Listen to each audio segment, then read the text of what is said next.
Now, from WYDC TV, this is Big Fox News at 10.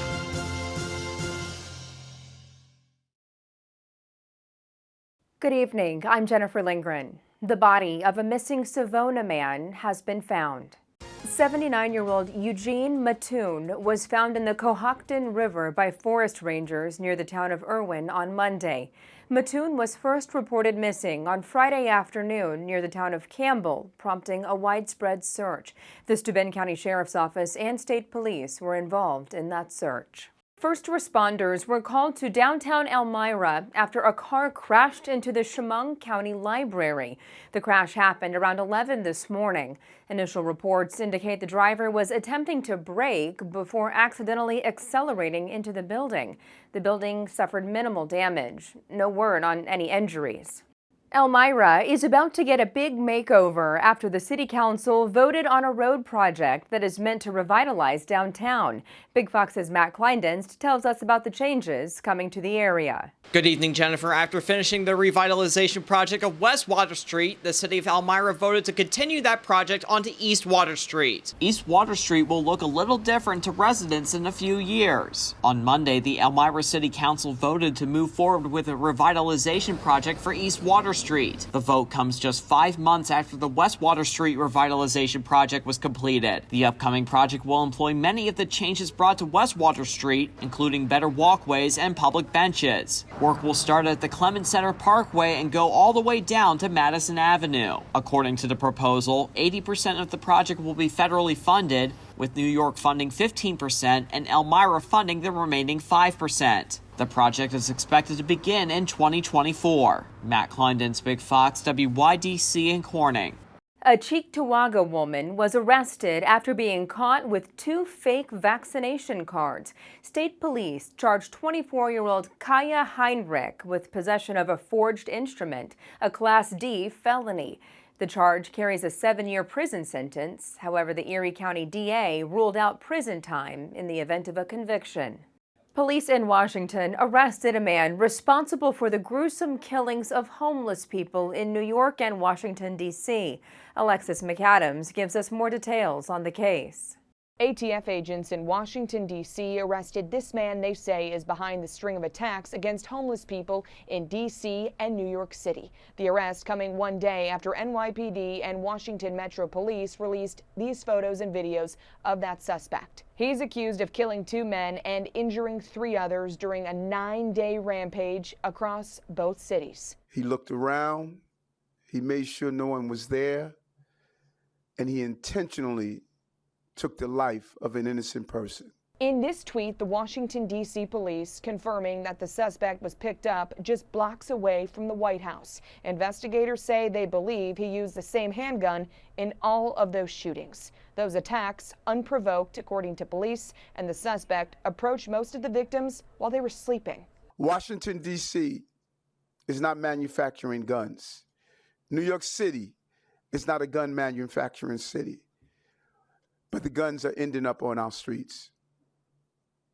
It's time to end this. This string of attacks is making an already dangerous situation much worse for the homeless population in both major cities. Advocates from one of New York City's largest men's shelters say more needs to be done. I think we need to be looking out for each other and inviting people to the help that is available. The only way we can actually help these homeless people is to get rid of homelessness. Investigators say a 6th victim initially thought to be connected to those attacks in New York City has been ruled an unrelated medical incident. In New York, Alexis McAdams, Fox News. The man accused of stabbing 2 employees at the Modern Museum of Art in New York City is now in custody. 60-year-old Gary Cabana was arrested this morning after police found him sleeping on a bench at a Greyhound bus station in Philadelphia. Police had been searching for Cabana in connection with a fire that was set at a nearby hotel room. During the investigation, police realized the suspect in the hotel fire matched the description of the suspect in the museum stabbing in New York City. Russian airstrikes are now hitting targets closer to the city center in Ukraine's capital. As Lauren Blanchard tells us, thousands continue to flee the war-torn country, with Russian attacks besieging cities for nearly 3 weeks.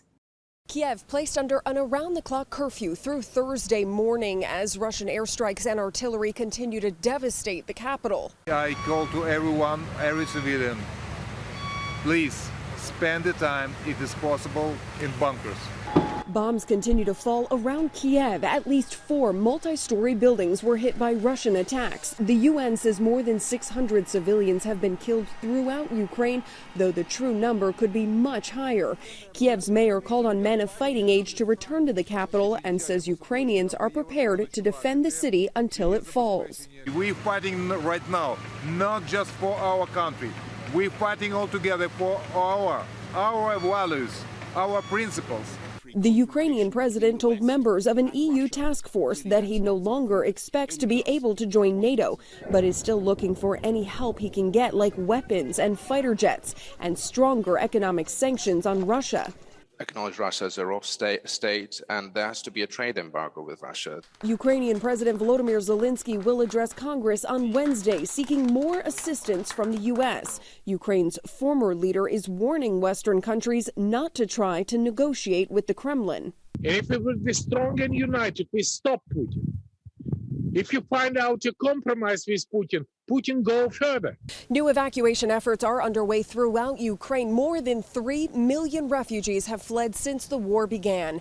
In Poland, Lauren Blanchard, Fox News. Airbnb says it has raised more than $36 million to support Ukrainians. The funds are from donors, Airbnb employees, hosts, and users. They flowed in after the company announced its goal of offering free temporary housing for up to 100,000 refugees fleeing Ukraine.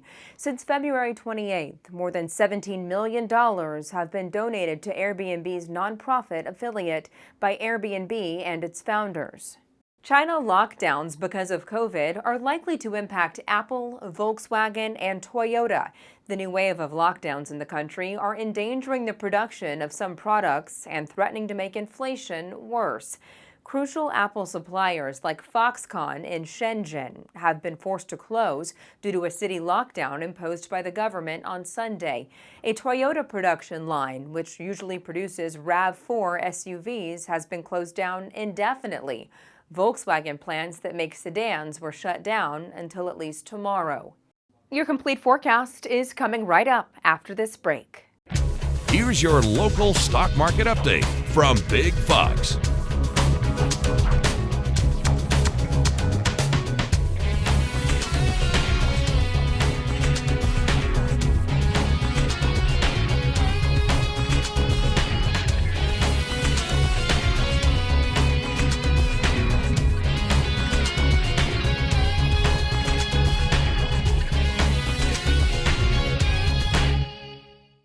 Now, your Twin Tiers forecast from Big Fox.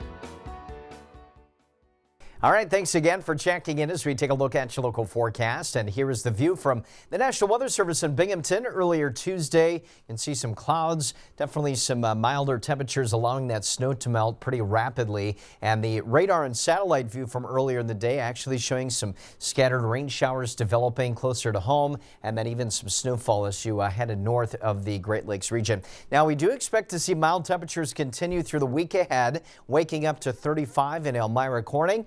And that'll be about 10 degrees above the average. Sunrise is at 7:16, and then looking at a daytime high of 62, which again is quite a bit above the average of 45 by nearly 15 or 20 degrees. So we will continue to see just some light rain tonight, some patchy fog developing by the morning hours of Wednesday. So we could start off a bit cloudy and foggy Wednesday morning, but some sunshine developing into the afternoon with, again, mild temperatures. 60 likely to continue Thursday and Friday, with some showers possible later Thursday, but a better chance of soggier weather Friday night into Saturday. So again, through the next several days, we're looking at the potential of decent precipitation totals. Again, closer to home, these blue colors indicating maybe a ½ inch to 3/4 of an inch of liquid. Slightly higher amounts as we head farther north. Again, just east of the Tug Hill Plateau, those yellow colors indicating maybe an inch of total liquid.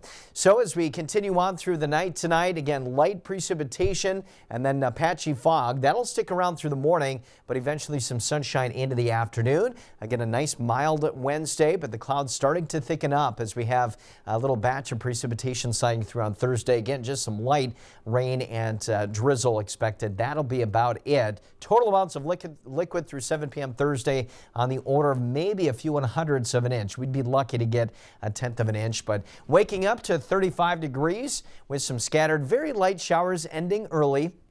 Westerly winds will be, again, pretty light at around 5 miles per hour. And then again, these temperatures almost 10 or 15 degrees above the average overnight low. Again, patchy fog to start off your Wednesday with those temperatures ramping up pretty quickly into the afternoon. In fact, we'll be into the 60s into the afternoon with a little bit more sunshine. Again, starting off with that fog and then eventually seeing those clouds erode with more sunshine into the afternoon. Daytime highs here from Ithaca at 59.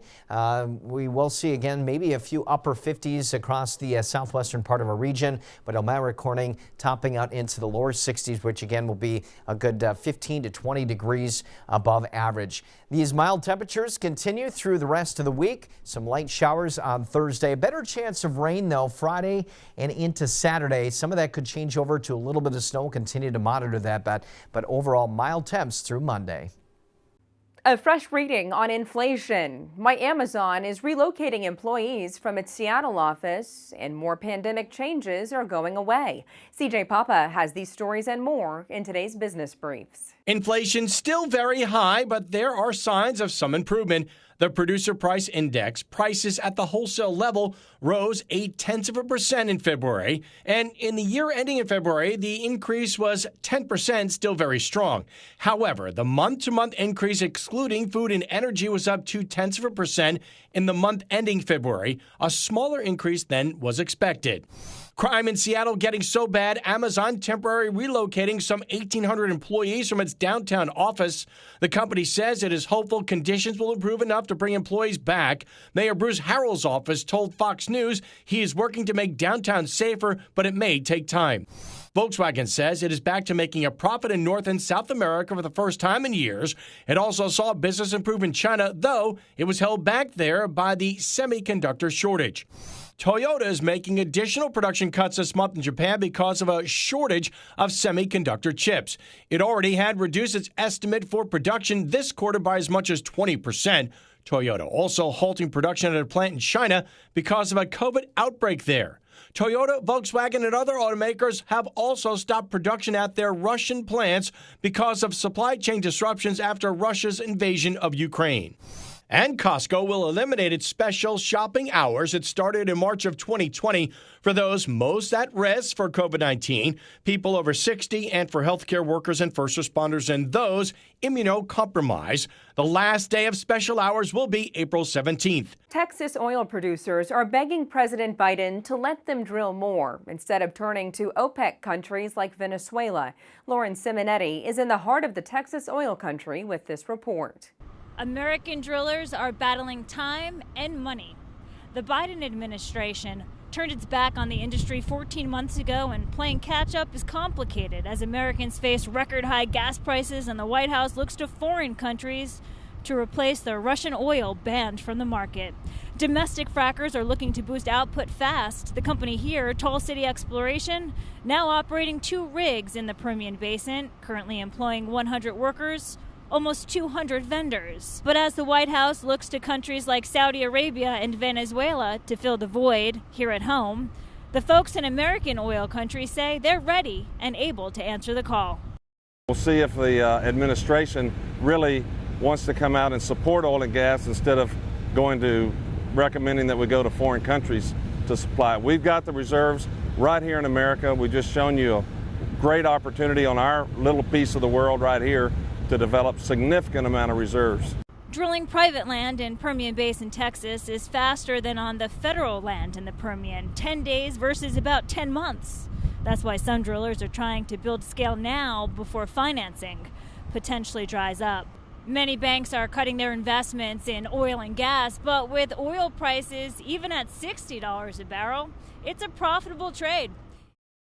A group of researchers are on a mission to retrain racehorses, taking the former track stars and transforming them into therapy animals for veterans, people with disabilities, and those with mental illnesses.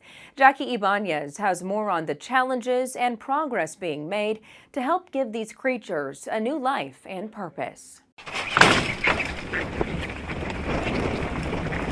There's mounting evidence of the benefits to humans of equine-assisted services. Former racehorses could be the new standard in therapy animals. That's according to researchers at the University of Bristol in England, who are working on a series of best practices for selecting and training horses to help a wide variety of people. With people needing therapy, whether that's mental health or physical disabilities, there seems to be sort of something that gels between a horse and a human. When it comes to racehorses, they were bred to do one thing: win races. So after they're retired, researchers say they not only need to be trained on how to function as standard barn animals, but also learn how to interact with and assist everyday people.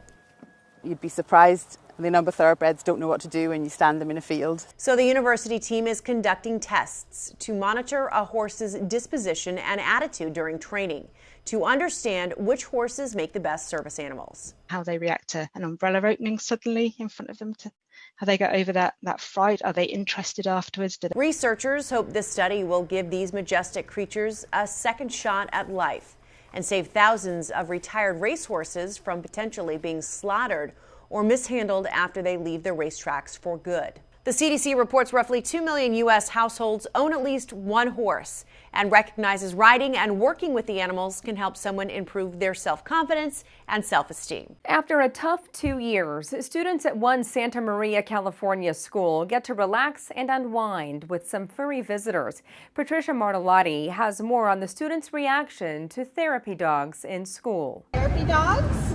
Yeah? Oh, I love you too. Don't worry. Life's been tough for some of these 7th graders. Very stressful. You know, like my grades went down, like when we were in quarantine and stuff.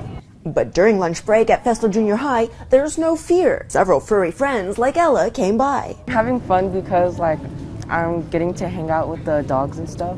The therapy dogs, which makes me happy. And I've been going through a lot, so it just makes me very calm and relaxed, and it gives me good energy. 9 therapy dog teams visited the campus to hang out with students and staff. It's been a tough year, if I'm being honest. Having a dog like this, relaxing, very relaxing. 10 out of 10, would pet again. You're so cute. It's going fantastic. The kids have been wonderful. They just love having Ella here. It brings smiles. I've heard giggling. It brings confidence. It reduces stress. And they just love having her. Well, I saw how calm the students were. And my dog at home is my therapy dog. I think it's awesome. The kids were just loving it. So I really enjoyed seeing it. Oh my God. It means a lot to me. I wish I had a dog at home like this.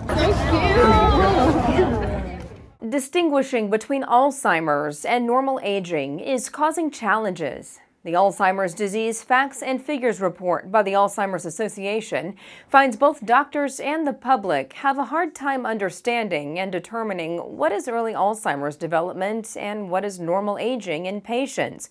More than half of the physicians in the report said they are hesitant to diagnose mild cognitive impairment, or MCI. If a patient is presenting with MCI, one goal of the association's research is to determine who will go on to develop dementia. They hope this early detection can help in the treatment of the disease. We want to leave you with a smile. Pillsbury brings back its classic Easter designs just in time for spring. Make this Easter extra sweet with Pillsbury's themed cookies. The iconic sugar cookies are back with the festive pink bunny and baby chick designs. The company is also introducing its pre-cut Easter egg-shaped sugar cookie kit.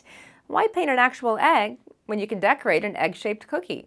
Pillsbury says the pre-cut cookies can be enjoyed as is or spiced up with icing and other edible decorations. Thanks for joining us. We'll see you right back here next time.